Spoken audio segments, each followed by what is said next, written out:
Aslam friends, welcome to my YouTube channel. चलिए आइए अब हम नावल का पार्ट नंबर 20 स्टार्ट करते हैं। तकरीबन रात 10 बजे का वक्त था जब सब लोग डाइनिंग हॉल में मौजूद बीस के मुंतजिर थे। तभी बीस अपनी ब्यूटी के साथ चलता हुआ अपनी महसूस कुर्सी पर आ बैठा और हमेशा की तरह उसकी ब्यूटी उसके सामने वाली कुर्सी पर उसके इशारे पर सब लोग खाना खाने शुरू हो गए। खाना खाने के दौरान बीस को किसी भी टॉपिक पर बात करना बिल्कुल भी पसंद नहीं। इसी वजह से सब लोग खामोशी से अपने खाने में मसरूफ थे। खाने से फारिग होकर मेहर और हुरैन अरिशा की शॉपिंग से मुतल्लिक बातें करने लगी थी, जिनका अरिशा ने भी मुस्कुराते हुए जवाब दिया था, जबकि रोहिल, बासम और नौफल बीस के इशारे पर उसके पीछे डाइनिंग रूम में चले गए थे। तो ये रहा हमारा प्लान, और मैं यकीन के साथ कह सकता हूँ कि डॉन ने टॉप 1 डिवाइस यहीं पर छुपाई होगी। बीस उन्हें तमाम प्लान समझाता हुआ लास्ट में अपनी बात की तरफ आया। वो सब तो ठीक है बीस, लेकिन अगर उन्हें हम पर शक हो गया या फिर वहां लगे कैमरे में उसने हमारा चेहरा वाज़ह तौर पर नजर आ गया तो हम क्या करेंगे? पासम के पापा नौफल भी इत्तेफाक करने लगा, जबकि रोहेल बिल्कुल खामोश था। तुम्हें क्या लगता है कि डॉन अपना चेहरा किसी पर वाज़ह करेगा? कभी भी नहीं। ये पार्टी उसने किसी फैमिली बेस पर नहीं रखी, ना ही इसका ताल्लुक किसी इसके बिजनेस से है। ये पार्टी उसकी छुपी हुई सियासत से है। यानी इस पार्टी में ज्यादातर लोग वही इन्वाइटेड होंगे जो डॉन की तरफ से काले धंधे करते होंगे, जिनका डॉन और एसके से गहरा लिंक होगा। श्रीराम के पापा बासम और नोफल हैरान हुए। तो मतलब वो अपनी शक्ल अब भी वाज़ह नहीं करेगा? किसी के सामने भी नहीं? और फिर जबकि अरीशा भाभी भी हमारे साथ जाएंगी और वहां वो एसके भी मौजूद होगा, उसका क्या प्लान है? बासम, ये यूके है, यहाँ कोई भी गैंगस्टर अपनी इस तरह की पार्टी में अपना असल रूप जाहिर नहीं करता, ना ही खुद से जुड़े हुए दूसरे गैंगस्टर्स उनके बंदों की पहचान जाहिर होने देता है। बल्कि यहाँ इसमें तमाम लोगों के मुंह पर मास्क होंगे, तो ना वो हम में से किसी को देख पाएगा और ना ही हम उसको देख पाएंगे, और उससे जुड़े किसी भी शख्स को इससे मिलना हुआ तो उससे कोड वर्ड में बात करेगा। बाकी हम सब उसके लिए एक आम से शहरी होंगे जिन पर वो बिल्कुल भी गौर नहीं करेगा। श्री राम ने मजीद समझाते हुए कहा। तब कहीं जाकर दोनों ने सुकून का सांस लिया। ओह, तो ये बात है। वैसे भी जब सारे गैंगस्टर वहीं पर होंगे तो कहीं क्यों ना हम बम के जरिए सबको एक साथ ही उड़ा दें। नौफल के पापा वहां पर बैठे तीनों ने उसको घूरा, जिस पर वो दांत दिखाते हुए नजर झुका गया। हर चीज डन है ना? हाँ भी, सब कुछ डन है। बस हमें इस तहखाने का दरवाजा खोलना होगा जिस पर वो कोड लगा होगा। बस के पापा बीस ने इस बात में सर हिलाया। आरजे, हैकिंग का काम तुम संभालोगे। मैं इस अहम मिशन में किसी किस्म का कोई भी गलती, कोई कोताही बर्दाश्त नहीं करूंगा, क्योंकि अगर ऐसा हुआ तो ना सिर्फ मेरी बल्कि हम सभी की सालों की मेहनत पर पानी चली जाएगी। बीस का लहजा काफी सख्त था, जिस पर सबने स्वाद में सर हिलाया। हुरैन और महर को भी कल के प्लान से दोबारा आगाह कर देना। नाउ गाओ। बीस के कहने की देर थी, बासम और नौफल वहां से उठकर बाहर चले गए, जबकि अर्जे अभी वहीं पर बैठा हुआ था। तुम ठीक हो? यस बीस्ट, मगर मुझे ऐसा नहीं लग रहा कि तुम ठीक हो। बीस का लहजा अब जरा सहत नहीं हुआ था। आरजे, नो बीस, I am totally fine. RJ, Rohel का बाबा झूठ कहना अब बीस को गुस्सा दिला रहा था। वो गुस्से से मुखातब हुआ था। रोहेल ने नजरें झुका ली। शेहराम, वो बीमार है, उसकी फिक्र मत करो, वो महफूज हाथों में है, वो सब ठीक है बीस। मगर वो रोहेल आगे कुछ कहता कि एक अश्क उसकी आंख से निकलकर उसके हाथ पर जा गिरा, जिस पर वह इंतहाई शर्मिंदा हुआ था, क्योंकि बीस ने उसे एक ठोस शख्स बनाया था। एक ऐसा शख्स जो जिसका दिल पत्थर का हो, जिसके सामने कमजोर ना पड़े, वह कभी भी खुद को टूटना ना महसूस ना करे। मगर आज वो पत्थर दिल इंसान न जाने क्यों इतना पिघल सा गया था कि बीस को अपनी आंखों पर यकीन आया था। रोहेल, पागल मत बनो, साफ करो उसे। क्या तुम कमजोर पा रही हो? क्या तुम्हें नहीं पता कि तुम्हारा यूं कमजोर पड़ना हमारे मिशन के लिए कितना खतरनाक साबित हो सकता है? क्या तुम नहीं चाहते कि माजी में किए गए जुल्मों का हिसाब लेना? श्रीराम की आवाज इस पूरे कमरे में गूंज रही थी। श्रीराम के बाप पर रोहिया ने जल्दी से अपनी आंखों को साफ किया और अपने चेहरे पर हमेशा वाले साथ तासत लाई वो बीज की हाँ में लाने लगा। आरजे, मैं तुमसे हरगिज ये नहीं कहूंगा कि मजबूत बनो, क्योंकि तुम मजबूत हो। पहचानो खुद को और भरोसा रखो पहले इस जात पर जिसने हमें पैदा किया, और फिर इस शख्स पर जो तुम्हारे अंदर छुपा हुआ बैठा है। जिसकी बातों से हमेशा बहुत ही हिम्मत मिलती थी। वो पलक झपकते पहले जैसा हो गया था। गुड, अब दोबारा मेरी बात गौर से सुनो। तुम्हें हैकिंग के जरिए ना सिर्फ वो दरवाजा खोलना होगा, बल्कि हैकिंग ही है के जरिए ही वो दरवाजा 2 से 3 मिनट के अंदर बंद भी करना होगा। समझ रही हो ना तुम? इसकी बात उसने हमेशा की तरह अपने महसूस रूपदार स्टाइल में कहा। बिल्कुल, मैं समझ गया बीस्ट। गुड, नाउ तुम जाओ एंड आराम करो। जिसकी बापर बस वापस में साइड लाते हुए ड्राइंग रूम से अपने रूम में चला गया था। रूम के अंदर आकर अब वो काफी बेहतर महसूस कर रहा था। साइड टेबल पर उसका मोबाइल जो उसने माल से आते हुए चार्ज पर लगा दिया था, अब उसे चार्ज से निकाल कर चेक करने लगा। यह वक्त था जब वो 5 मिनट पहले वाला पुराने वाला आरजे था। मगर सामने चमकते हुए मैसेज को देखकर उसका मोबाइल उसके हाथ से छूटने लगा। माही, कल ये ब्लैक वाला पहनूं या फिर ये रेड वाला? न जाने कितने कीमती ड्रेसेस लैपटॉप से बेड पर फैलाए हुए वो शीशे के सामने खड़ी कश्मकश में मुतला थी। अगर पहन लिया तो कहीं वाकई वो खरूस करेला अपनी छिछोड़ी हरकतों पर उतर आया तो? नहीं, डैडी पहनूंगी, वो खुद ही बोली जा रही थी, जबकि शेराम जो अभी कमरे में दाखिल हुआ था बेड पर फैले हुए कपड़ों को देखने लगा। ये सब वही ड्रेसेस थे जो शेराम ने अर्षा की पसंद की वजह से सारे ही पैक करवा लिए थे। ये काफी कीमती और खूबसूरत दिखते थे। ये सब क्या खिला रखा है, दिखाई नहीं दे रहा के कपड़े हैं। हर बार की तरह इस बार भी वो उल्टा जवाब देकर अपने कामों में मसरूफ हो गई थी। वो मुझे भी नजर आ रहा है, मगर यहाँ ये सब खिलाने की वजह, उठाओ इन्हें अभी। शेराम का लहजा थोड़ा सहा था, मगर इस लड़की ने भी कसम खा रखी थी कि उसे बार बार गुस्सा दिलाने की। मैं नहीं उठा रही, तुम्हें क्या तकलीफ है? यार मुझे सोना है। हाँ तो माशाल्लाह से इतना बड़ा फार्म हाउस है, इतने बड़े रूम्स, इतने सारे रूम्स है, कहीं भी जाकर सो जा। रिचा ने एक स्टाइल से हाथों के इशारे से कहा और दोबारा से अपने कामों में मसरूफ हो गए। जबकि शेहराम, जो अपने गुस्से को जब्त करना अच्छे से जानता था, अरीशा के मिलने के बाद से उसके रवैये में थोड़ा सा बदलाव आ गया था। पहले उसको ना इतनी आसानी से गुस्सा आता था, और अगर एक बार आ जाए तो बहुत मुश्किल से वापस जाता था। मगर अब अरीशा उसे बार बार बार गुस्सा दिलाती थी और बाद में सजा के डर से उसे मक्खन पॉलिसी करके मना भी लेते थे। मुझे यही सोना है, बात खत्म, अब हटाओ ये सब कबाड़। कबाड़ बना रखा है रूम को। उसके पसंद के ड्रेसेस को वो कबाड़ कह चुका था, जिस पर अरीशा बेयकीनी की कैफियत में उसे घूरे थे, जैसे उसने बहुत बड़ा गुनाह कर दिया हो। शक्ल क्या देख रही हो, कहा ना हटाओ ये सब, सुनाई नहीं दे रहा? इस बार वो चौंकी थी क्योंकि शेराम की आवाज काफी तेज थी। वो मुंह बनाते हुए एक एक करके ड्रेस को इत्याद से उठाकर हैंग करने लगी थी। बाकी के दो ड्रेस थे, जिनमें से एक शेराम की पसंद का और दूसरा उसकी खुद की पसंद का था, वो लेकर रूम से बाहर जाने लगे। इधर कहाँ जा रही हो? शेराम ने तो ज्यादा देखकर आंखें छोटी करते हुए पूछा। किसी और रूम में। और वो क्यों? कपड़े ट्राई करने। तो तुम्हें तो मसला पेश आ रहा है ना मेरे यहाँ मौजूद रहने से? अरीशा मुंह बनाती हुई अपनी हील्स हाथ में लिए हुए ड्रेसेस को संभालते हुए वहां से जाने लगे। जो ट्राई करना है इसी कमरे में करो, मेरी इजाजत के बिना अगर अब यहाँ से जाने की कोशिश की तो अच्छा नहीं होगा, समझी? वो कदम बढ़ाता हुआ उसके करीब आया। उसके यूं करीब आने पर कुछ पल के लिए अरीशा सहम से गई थी, क्योंकि उसका अंदाज बड़ा खतरनाक सा था। मुझे ट्राई करने ही नहीं है। वो पैर पटाती हुई हाथ में लिए हुए ड्रेसेस और हील्स को सोफे पर फेंक कर खुद कपड़े चेंज करने चली गई थी, जबकि शेहराम उसकी इस हरकत पर खामोश रहा। अब बात बार तो वो उस पर गुस्सा करने से तो रहा। तकरीबन 10 मिनट तक वो बाहर न आई, जबकि शावर से पानी गिरने की आवाज मस्सा से ला रही थी। शेराम आंखें बंद किए बेड पर लेटा उसके बाहर आने का मुंतजिर था। 15 मिनट बाद वो नवाबजादी बाल में टावल लपेटे बाहर निकल कर आई थी, जबकि दरवाजे की आवाज सुनकर शेराम ऐसे लेट गया जैसे उसे सोए हुए काफी वक्त हो चुका हो। पहले वो शीशे के सामने खड़ी बालों को सुलझाने में मसरूफ रही, फिर बेड की तरफ आते आते उसके कदम रुके, जबकि शेराम उसका हुलिया पहले दे चुका था। व्हाइट ट्राउजर, पिंक टीली सी शर्ट, यकीनन इसका नाइट ड्रेस ही होगा। अब मैं कहाँ सोऊं? यहाँ तो सिर्फ एक ही बेड है। वह वहीं पर खड़ी उसे बातें करने लगी। तो क्या मुझे आज रात इसके साथ इस बेड पर गुजारनी पड़ेगी? नहीं, कभी भी नहीं। क्या करूं क्या करूं? वह कशमकश में मुबतला कभी इधर से उधर चक्कर काट रही थी, तो कभी सोफे पर बैठकर कोई तरकीब सोच रही थी यहाँ ना सोने की। एक काम करती हूँ कि किसी और कमरे में चली जाती हूँ। वैसे भी ये खरूस करेला तो सो चुका है, सुबह होते ही कमरे में वापस आ जाऊंगी। वो धीमे कदम से चलते हुए दरवाजे की तरफ बढ़ने लगी, जबकि शेहराम न जाने किस तरह सब गुस्से को जब्त किए हुए यूं ही लेटा रहा। जैसे ही उसने हेडलैम्प कमाया तो ये क्या दरवाजा खुला क्यों नहीं रहा था? ये आखिर किस किस्म का दरवाजा है जो अंदर से भी लाख है? वो अपने नाजुक हाथों से दरवाजा खोलने की नाकाम कोशिशें कर रही थी, जबकि शेहराम ऐसी थोड़ी बीस था। आने वाले वक्त को बाप कर ही वो आगे की प्लानिंग किया करता था। उफ, यह खरूस करेला और किस कदर जालिम है, यकीन इसने चाबी भी कहीं ना कहीं छुपाई हुई होगी ताकि मुझे ना मिल सके। क्या करूं अब मैं? क्या करूं? पहले वो यूं ही दरवाजे के पास खड़े सोचती रही, फिर सोफे पर पड़े हुए ड्रेसेस और हील्स को अपनी जगह पर रखकर सोफे पर लेटने की कोशिश करने लगे, जबकि शेहराम उसकी हरकतों पर हैरान था। और वो कितना कुछ कर रही थी उसे दूर रहने के लिए। क्या वो उसे इतना ज्यादा नापसंद करते थे? उफ, एक तो सर्दी कितनी है यूके में, अब ब्लैंकेट भी एक ही है। वो सर्दी से सुकड़ रही थी, मगर करती भी क्या, मजबूरी थी। जबकि शेराम का दिल कर रहा था कि वो अभी ही उसे वहां से उठाकर बेड पर ले आए, मगर उसे अकड़ू की अकड़ की आड़ी हाथ भी तो देखनी थी। अभी उसे वहां लेटे हुए मुश्किल 5 मिनट भी ना गुजरे होंगे कि बाढ़ बादलों की गर्ज सुनाई दी। पहले ही इतनी सर्दी थी और अब बारिश का उसका तो सर्दी से हाल ही बुरा हो रहा था। पता नहीं किन गुनाहों की सजा मिल रही है। वो मुंह ही मुंह में बक बक किए जा रही थी। छोटे से सोफे पर लेटना उसके लिए इंतहाई मुश्किल हो गया था। उसे गरजते हुए बादलों की आवाज से बहुत डर लगता था, और आज भी ये सब हो रहा था। और सोने पर सुहागा पूरे फार्म हाउस की लाइट पे चली गई।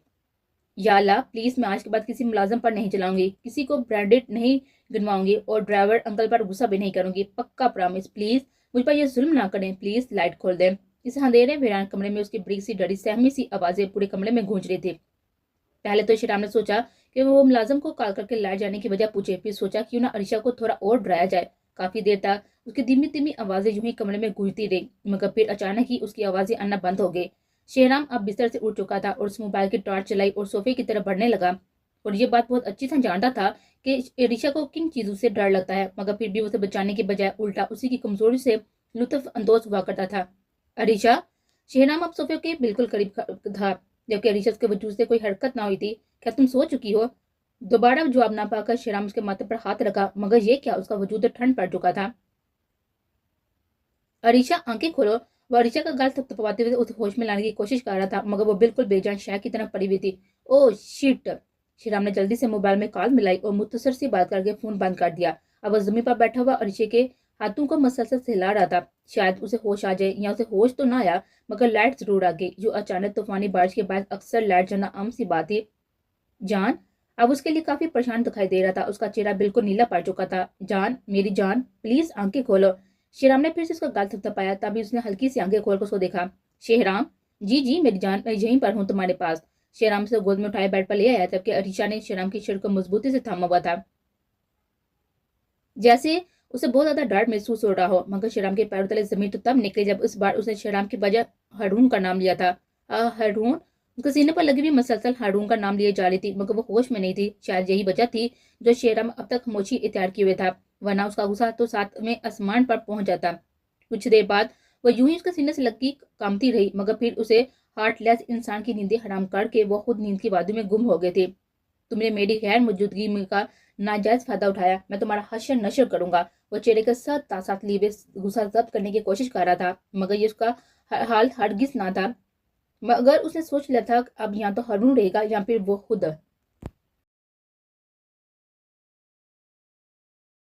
नहीं, ऐसा नहीं हो सकता। अगर उसकी तबीयत मजीद बिगड़ गई तो मैं किस तरह उसके पास जाऊंगा? मैं क्या करूंगा? मुझे कुछ सोचना होगा। रात के 2 बजे का वक्त था। वो कमरे में कब से चक्कर काटे जा रहा था, उसे कुछ भी समझ नहीं आ रहा था। एक तरफ उसका सबसे अहम मिशन और फिर दूसरी तरफ उसकी जान से प्यारी बीवी। मैं फिर कॉल करता हूँ। वो मुसलसल कॉल्स पर कॉल्स किए जा रहा था, मगर दूसरी तरफ से कोई जवाब ना था।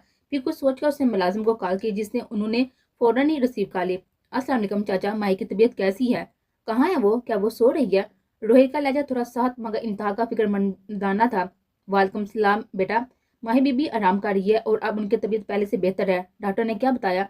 डॉक्टर साहब का कहना है कि माही बीबी को हर तरह की टेंशन परेशानियों से दूर रखा जाए, वरना उनकी सेहत पर मनफी असरात मरतम हो गए। वो मुलाजम तमाम मुलाजमों से सबसे ज्यादा पुराने और भरोसा मानते हैं। रिजवान ने ऐसे ही नहीं उन्हें काम पर रखा हुआ था। उन्होंने माजी में 2 बार अपनी जान की परवाह किए बगैर रिजवान को बचाया था। तब से लेकर अब तक वो रिजवान की जहाँ मुलाजमत करते थे, और यही वजह थी कि रोहिल उन पर पूरा पूरा भरोसा करता था और माई के बारे में हर तरह की इन्फॉर्मेशन वो ही रोहिल को दिया करते थे। रोहिल बाबू, आप कब तक आएंगे? माई बीबी आपको बहुत याद करती हैं। शायद उन्होंने आपकी बहुत ज्यादा फिक्र कर ली, शायद तभी उनकी ये हालत है। चाचा, मैं ये काम खत्म करते ही वापस आ जाऊंगा, मगर तब तक माई आपके पास मेरी अमानत है। आप उसका ख्याल रखिएगा और जब भी वो सोकर उठ जाए उसे मेरी बात करवाइएगा। मेरा नंबर ऑन रहेगा। जी ठीक है रोहिल बाबू, आप बिल्कुल फिक्र ना करें। अल्लाह पाक सलामत रखे आपको। अल्लाह हाफिज। उन्होंने रोहिल को यकीन दिलाया, मगर रोहिल को कहाँ सुकून में आना था। उसे तो बस रह रहकर माई की फिक्र खाई जा रही थी। काश उनका ये मिशन जल्द से जल्द पूरा हो जाए, ताकि वो वापस अपनी माई के पास चला जाए। जब उसकी आंख खुली तो खुद को इस खरूस इंसान की बाहों में पाया, जो पुरसकून अंदाज में सोने में मसरूफ था। उसे रात वाला मंजर याद आने लगा, जब वो बिजली की कड़क और बादलों की गर्द से डर कर बेहोश हो चुकी थी। मगर फिर उसे वो सब याद आया जब शेराम ने उसे बाहों में लिए हुए यहाँ लाकर लौटा दिया था। कितना सुकून था उसकी बाहों में। वो दिल पर हाथ रख के उसे सोचने लगी, मगर तभी उसे याद आया कि रात उसने किसका नाम लिया था। हारून? क्या वाकई मैंने हारून का नाम लिया था? मगर शेराम ने तो मुझे कुछ भी नहीं कहा, ना मुझ पर गुस्सा किया, बल्कि वो तो मुझे सीने से लगाए सुकून बख्श रहा था। वो सब तो ठीक था, मगर अब उसे डर इस बात का था कि अगर इस खड़ूस इंसान को कल वाला व्यक्ति का याद आ गया तो उसके साथ क्या करेगा। होश से उसके लब सूखने लगे थे। वो खुद को उसकी बाहों से आजाद करवाती हुई सोफे पर जाकर बैठी। हाँ, तो मैंने कुछ गलत तो नहीं किया, मैं तो क्यों डरूं?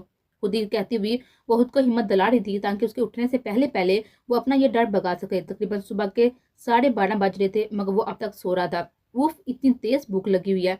बुखार की हालत में उसका जिस्म टूट रहा था, मगर फिर उसे भूख का एहसास हुआ तो वह फेस वॉश करने की गर्द से बात चली गई। और फिर उसके कपड़े भी ऐसे ही नहीं थे कि वो कमरे से बाहर निकलते। आधे घंटे बाद वो अपना हुलिया दुरुस्त करते हुए कमरे से बाहर जाने लगी, मगर ये क्या, दरवाजा तो अब तक लॉक था। उफ, अब मैं क्या करूं? ये तो ये नवाब अब तक सो रहा है। रीशा उसके सामने टेबल पर रखे हुए टेबल के दरवाजे खोल कर चाबी तलाश करने लगी, मगर वहां तो उसकी गाड़ी की चाबी के अलावा और कोई चाबी नहीं थी। अब मैं क्या करूं? किसी मुलाजिम को कॉल करती हूँ। फिर कुछ सोचते हुए वो शोहराम का मोबाइल उठाने लगी, लेकिन जब स्क्रीन पर नजर गई तो वह हैरान रह गई। लॉक स्क्रीन पर श्रीराम ने अपनी और अरीशा की सेल्फी लगाई हुई थी, वही सेल्फी जो उन लोगों ने घर से निकलते वक्त की थी। क्या ये इतना ज्यादा प्यार करता है मुझसे? वॉलपेपर्स लगाने से मोहब्बत थोड़ी हो जाती है। वो पहले उससे मुखातब हुई, फिर खुद ही जवाब देकर लाख खोलने लगी। अब पिन कोड क्या है उसका? 205688। अभी वो खुद ही कोशिशें कर रही थी जब श्रीराम की आवाज पर यकदम चौंकी। जब मोबाइल से नजरें हटाई तो सामने श्रीराम आंखें खोले उसके देख रहा था। चाबी दो। पहले किस दो। वो उठने के साथ ही छिछोरापन पर उतर आया था, जिसे अरीशा अफसोस भरी निगाहों से देख रही थी। श्रीराम प्लीज दरवाजा खोल दो, मुझे नीचे जाना है, बहुत भूख लगी है। तो किसने कहा है कि रात को खाना ना खाने के लिए? जो भी हो प्लीज दरवाजा खोल दो। बिना किस लिए ही मैं नहीं खोल रहा, जो करना है कर लो। वो अपनी बात मुकम्मल करता हुआ खुद करवट लेकर पुरस्कून अंदाज में लेट गया था, जबकि अरीशा का दिल कर रहा था कि सर में रखा हुआ गुलदस्ता उठाकर उसके सर पर दे मारे, मगर ऐसा करना भी तो मुमकिन नहीं था। उल्टा सजा उसी को मिलनी थी। उफ, इधर आओ। उसके पास बैठकर उसका रूह अपनी तरफ करने लगे, जबकि श्रीराम अंदर ही अंदर जीत महसूस कर रहा था। कहो क्या हुआ? श्रीराम के पूछने की देर थी, अरीशा ने जल्दी से अपने लब उसके माथे पर रख दिए। डन। चलो अब चाबी दो मुझे। एक मिनट, मैंने ये कब कहा कि तुम्हें माथे पर किस करना था? श्रीराम के पापा अरीशा नासमझी से उसको देखने लगे। तुमने किस करने का कहा था, मैंने काट दिया, बात खत्म। क्यों बात खत्म? मैंने जस्ट किस करने का कहा था, ये नहीं बताया था कि कहाँ किस करनी है। तो अभी मेरी बात पूरी नहीं हुई थी, और जब तक पूरी ना हो मैं तुम्हें इस कमरे से बाहर हरगिज जाने नहीं दूंगा। श्रीराम अपनी बात की वजाहत करता हुआ अब उठकर बेडरूम से टेक लगाकर बैठ गया, जबकि अरीशा सवालिया नजर से उसको ही देख रही थी। तो फिर बताओ कहाँ चाहिए तुम्हें किस? On my lips. श्रीराम के बापा वो बेयकीनी की कैफियत में उसको देखती रह गई, जबकि श्रीराम उसका हाथ पकड़े उसे खुद पर झुकने पर मजबूर कर गया था। नहीं, कुछ भी नहीं। मैं तुम्हारी ये बेहुदा ख्वाहिश कभी भी पूरी नहीं करूंगी, समझे? ओके तो पड़ी रहो भूखी प्यासी, मुझे क्या। वो दोबारा से अपने बाप पर कायम दायम अपने मोबाइल पर मसरूफ हो गया था, जबकि अरीशा गुस्से से उठकर सोफे पर जा बैठी। उसकी यह ख्वाहिश वो कभी भी पूरी करने की हाथ नहीं करती थी। वो मुंह सजाए अपनी जिद पर अड़े जूही सोफे पर बैठी रही, मगर अब उसको भूखे मारे चक्कर आने लगे थे। सुनो, मुझे वाकई ही भूख लग रही है, प्लीज मुझे बाहर जाने दो। नेवर। श्रीराम ने मसरूफ अंदाज में जवाब दिया, जबकि अरीशा का मुंह अब देखने वाला था। किसी मासूम बच्ची की तरह वो मुंह बनाए हुए बैठी थी। यूं ही 5 मिनट गुजर गए और अब उसे पक्का यकीन भी हो चुका था कि अब उसके पास कोई और रास्ता नहीं है, क्योंकि श्रीराम तो अपने बाप पर अब भी कायम ही था। वो धीमे कदम से चलती हुई उसके पास जा बैठी और अपने हाथों से उसका चेहरा अपनी तरफ किया, जबकि उसके आते ही श्रीराम ने अपना मोबाइल सर पर रख दिया था और मुस्कुराते हुए उसको देखने लगा था। मगर फिर क्या था, पल भर में उसने अपने लबों को उसके लबों पर रखकर उसकी यह ख्वाहिश पूरी कर दी थी, जबकि श्रीराम ने उसे कमर से पकड़कर खुद के बेहद करीब कर लिया था, क्योंकि उसे पता था वो अभी उठकर भाग जाएगी। वो आंखें बंद की उसका लम्स महसूस कर रहा था, जबकि सुकून उसे भी मिल रहा था। लेकिन इस वक्त ये मजबूरी थी। तकरीबन 2 मिनट लग तो श्रीराम उसे छोड़ने के बिल्कुल भी मूड में नहीं था, मगर फिर उसकी रुकती हुई सांस को महसूस करते हुए उसने नरमी से उसके लबों को आजाद किया। तो वो सांस लेने लगी, मगर बोली कुछ नहीं, जबकि श्रीराम को आपकी मासूमियत पर बेइंतहा प्यार आ रहा था। मैं फ्रेश होकर आता हूँ, फिर साथ चलेंगे। उसका लहजा इंतहाई नरम था। वो अरीशा के माथे पर बोसा देकर वहां से शावर लेने चला गया, जबकि अरीशा अब तक बैठी गुजरे हुए लम्हों को महसूस कर लेती। जब उससे गुस्से से पेश आती थी तो वह खरूस भी उससे कहीं ज्यादा गुस्से से पेश आता था, और जब उसे प्यार से मुखातब करती थी तो फिर वो खरूस मोहब्बतों की बारिश कर देता था।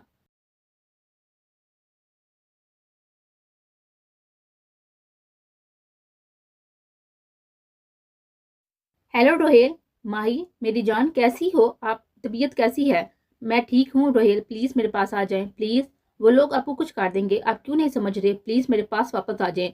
वो रो रो कर रोहेल को वापस आने का कह रही थी, जबकि रोहेल अपने सीने पर हाथ रखे खड़ी खिड़की के पास खड़ा आंसू रोकने की नाकाम कोशिश कर रहा था। माही मैंने वादा किया था ना आपसे कि मैं जल्दी वापस आ जाऊंगा, फिर आप क्यों मेरी टेंशन ले रही हैं? प्लीज अपनी सेहत पर ध्यान दो। मेरे लिए सबसे ज्यादा इंपॉर्टेंट आप हो, please try to understand. Rohil ने माई को समझाने की कोशिश की, मगर दूसरी तरफ कोई जवाब ना मिला, बल्कि सिसकी की आवाजें सुनाई दे रही थी। मतलब वो अब भी रो रही थी। माही प्लीज, मेरी जान, मैं जल्द वापस आ जाऊंगा, प्लीज खुद को संभालो। अगर आप ऐसा करोगी तो मैं अपने काम को किस तरह पूरा कर पाऊंगा? रोहेल, आपको अभी मुझसे ज्यादा अपने काम की परवाह है। माही ऐसी बात नहीं है, आप गलत समझ रही हो। दरअसल बात यह है। बस रोहेल, मुझे कुछ नहीं सुनना। मैं समझ चुकी हूँ आपके लिए मुझसे ज्यादा जरूरी आपके काम है। तो ठीक है, मैं आपको अब कभी भी कॉल नहीं करूंगी। आपकी मर्जी, आप कैसे चाहे जहाँ चाहे जिंदगी गुजारें। आज के बाद मैं कभी भी आप मेरी आवाज नहीं सुनेंगे। खुदा हाफिज। माही सुनो, माही प्लीज लिसन टू मी। माही जज्बात में आकर कॉल काट चुके थे, जबकि अब उसका नंबर बंद जा रहा था। नहीं, मुझे कुछ करना होगा। मैं उसे इस हालत में कैसे छोड़ दूं? रोहित परेशानी की हालत में मुलाजिम को कॉल पर कॉल मिलाया जा रहा था, मगर दूसरी तरफ से कोई जवाब ना मिला। माही क्यों, आखिर क्यों तो मुझे इतनी बड़ी आजमाइश में डाल दिया? तुम्हें नाराज करके मैं कैसे कामयाब रह पाऊंगा। एक झटके से उसने मोबाइल उछाकर बेड पर फेंका। उसकी ये हालत नहीं थी कि वो अपने काम पर ध्यान दे सके और कुछ घंटों बाद उन्हें पार्टी के लिए निकलना भी था। उसने मोबाइल उठाकर मैसेज टाइप किया और फिर कुछ घंटों बाद होने वाले फंक्शन के लिए तैयारी करना शुरू कर दी। जबकि दूसरी तरफ माही अपनी ही जान की दुश्मन बनी हुई थी और रह रहकर उसका जहन में बस एक ही ख्याल आ रहा था कि शायद रुहेल के लिए माही से ज्यादा इस काम अहम है। डॉक्टर ने उसे स्ट्रेस लेने से मना किया था, मगर अब वो फिर से अपनी हालत की जिम्मेदार बनने वाली थी। अरे जल्दी करो, मैंने पहनने भी हैं। नौफल जो कब से मुलाजिम का सर खाए जा रहा था, जबकि मुलाजिम मुंह बनाए हुए कपड़े इस्त्री करने में मसरूफ था, मगर नौफल की ड्रामेबाजियां तो बस जैसे कभी ना खत्म वाली आदत बन चुकी थी। उफ नौफल, मैंने कहा भी था कि ये ऑलरेडी आयरन हुए हैं, मगर फिर भी तुमने न्यू ड्रेस को इस्त्री करवा रही हो। महर उसकी हरकतों पर हमेशा की तरह उसे समझाने लगी थी, जबकि हुरैन इन दोनों का ड्रामा देखकर बोर फील कर रही थी। अरे महर जान, क्यों तंग कर रही हो इस बेचारी को? आज पहली बार किसी फंक्शन में जा रही है, अब तैयारी तो करेगी ना। क्यों नौफल बाजी? बात समझे नौफल को चिरा, जिस पर नौफल उसे मुंह चुराए हुए अपने कमरे की तरफ जाने लगा। महर जानम, अगर तुम्हें अपने हेयर्स कर्ल करवाने हैं तो प्लीज बिल्कुल रेडी होकर मेरे रूम में आ जाना। Okay okay Naufal. महर तैयार होने अपने रूम में चली गई, जबकि बासम वहीं पर बैठा हुआ फ्रूट खाने में मसरूफ था और हुरैन हमेशा की तरह खामोश थी। सब कुछ डन है ना? गुड। नौफल बासम रुहेल महर और हुरैन से ग्रुप कॉल पर बात करता हुआ वो आज के प्लान के बारे में सब डन करा था। अब वो बात खत्म करते हुए पलटा तो मानो जैसे फड़ी सी हुई हो गया हो। वो शेराम की पसंद का रेड ड्रेस पहने हुए, पार्टी मेकअप किए हुए, अब ज्वेलरी पहन रही थी, जबकि बाल हमेशा की तरह आजाद थे। So beautiful. क्या? कुछ नहीं, मैं पूछ रहा था अगर तुम रेडी हो चुकी हो तो चले। वैसे तो वो खुद भी किसी शहजादे से कम ना लग रहा था, मगर अरीशा को देख देख कर वो पागल सा हुआ जा रहा था। हाँ बस ये हिल्स पहन लो। अरीशा अपनी हिल्स लिए सोफे पर बैठी उन्हें पहनने की कोशिश कर रही थी, तभी शहराम ने उसके हाथ से हिल्स ली। दिखाओ, मैं पहना देता हूँ। मगर शहराम, मगर बगर कुछ नहीं, तब भी हूँ तुम्हारा, इतना तो फर्ज मेरा भी बनता है ना, माई ब्यूटी क्वीन। शहराम के बाप पर अरिशा ने कोई मजामत नहीं की, जबकि शहराम खुद नीचे बैठकर उसके नाजुक पैरों को अपने पैरों पर रखे हुए हिल्स पहनाने लगा। वैसे एक बात पूछो? पूछो। मैं तुम्हें कैसे लगता हूँ? शहराम के सवाल पर अरिशा की सीटी गुम हो गई। क्या उसने ये क्या पूछ लिया था? क्या मतलब? मतलब साफ है, मैं तुम्हें कैसे लगता हूँ? वैसे तो बहुत कड़वे खरूस कड़ेले जैसे लगते हो। शहराम के पापा अरिशा के पापा शहराम उसे घूरने लगा, क्योंकि आज वो फेस टू फेस उससे खरूस करेला कह रही थी। मगर आज अच्छे लग रही हो। बात को घुमाने के लिए उसने ये बात बनाई। सिर्फ अच्छा? हाँ तो क्या झूठ कहूँ कि तू बहुत ही हसीन बल्कि सुलमान खान लग रही हो। ऋषा मुंह बनाते हुए दूसरा पैर रखती, जबकि शराब अब उसके दूसरे पैर में हिल पहना रहा था। मैंने कब कहा कि झूठ कहो? अपने दिल पर हाथ रखो और पूछो उससे कि मैं कैसा लगता हूँ। श्याम के बाप पर वो नजर चुराई अपनी हिल्स देखने लगी, मगर शराब उसके चेहरे का उड़ता हुआ रंग देख चुका था। एक मिनट में अभी आता हूँ। वो किसी काम के लिए कमरे से बाहर गया, तभी ऋषा ने आंखें बंद के अपने दिल के मुकाम पर हाथ रखा और जवाब पाते ही एक झटके से हाथ हटा लिया। चले? हाँ मैं कह रहा हूँ चले। हाँ चलते हैं। वो शराम के बाजू में हाथ डाले कमरे से बाहर निकलने लगी, जबकि नीचे सब डैडी थे। उन दोनों को लिफ्ट से बाहर आता देखकर सब उन्हें देखते ही रह गए। माशाल्लाह, चांद सितारे की जोड़ी लग रही है दोनों की। महर की बात पर सबने इत्तेफाक किया, जबकि अरिशा के चेहरे पर मुस्कुराहट बिखरने लगी, जो वो किसी से ना छुपा सकी। आरजे, श्रीराम की बात पर बासम ने ऊपर इशारा किया। चलो ओके चलो बैठ, गाड़ी तैयार है। उसके कहने की देर थी, सब लोग जाकर गाड़ी में बैठ गए, जबकि अरीशा अभी कुछ सोचों में गुम थी। एक बात बताऊं? पूछो। तुम्हें मैं कैसे लगती हूँ? पहले खुद ही सवाल किया, अब उसके ये गैर सवाल पर खुद ही शर्मिंदा हो रही थी, जबकि शेराम ना चाहते हुए भी मुस्कुराने लगा था। मैं नहीं जानता तुम मुझसे इतनी नफरत क्यों करती हो। मुझे बस इतना पता है कि मुझे मेरा पहला और आखिरी ही इश्क हो। तुम मेरी, सिर्फ मेरी हो। तुम जुनून हो, मेरी जिद हो। और जानती हो ना, जिसे मोहब्बत की जाए दुनिया में सबसे ज्यादा हसीन बस वही शख्स लगता है। और मुझे इस पूरी दुनिया में सिर्फ और सिर्फ तुम ही हसीन लगती हो, क्योंकि तुम मेरी मोहब्बत हो और तुम मेरी हो, सिर्फ मेरी। शेहराम मलक के शेहराम के बाप पर अरिशा उसे बहुत गौर से देख रही थी, जैसे उसमें से कहीं गुम हो गई हो। मुझे तुम किसी सल्तनत के शहजादे लगते हो, सबसे अलग, सबसे जुदा, सबसे हसीन। वो अपनी धुन में बोलती चली जा रही थी, इस बात से अनजान कि शेहराम उसकी एक एक बात बहुत ही गौर से सुन रहा था। अगर इसमें यह बात ऐड कर दी जाए कि तुम मुझे मेरे शहजादे लगते हो तो शायद कुछ गलत नहीं है। शेराम की बात पर वो होश में आया, जबकि शेराम उसे आंख मारते तो वो ब्लश करने लग गए थे। वो शीशे के सामने खड़ा खुद को देख रहा था। Black pant, black coat and white shirt, वो आज काफी हैंडसम लग रहा था, जबकि हमेशा की तरह आज भी उसके चेहरे पर थोड़े सा तासरात नुमाया थे। जेब से मोबाइल निकाल कर वो आने वाली कॉल का मुंतजिर था, मगर कॉल सुनकर उसकी हालत मजीद खराब होने लगे थे। क्या उसे एडमिट कर लिया क्या उसकी हालत ज्यादा खराब है? क्या उसकी जिंदगी खतरे में है? एक सांस में उसने 3 सवाल किए थे। क्या वो कमजोर पा रहा था? क्या वो बीस के गुस्से से वाकफ नहीं था? मुझे हर पल की खबर चाहिए। मैं परसों हर हाल में वापस आऊंगा, ये वादा है मेरा। मोबाइल जेब में रखता हुआ वो सीढ़ियां उतरता हुआ वहां से बाहर आया। जहाँ काले रंग की मर्सिडीज उसकी मुंतजिर थी। वो वादा तो काट चुका था, मगर इस वादे के लिए उसे कितनी बड़ी कीमत उठानी पड़ेगी, इस बात से शायद वो खुद भी वाकिफ ना था।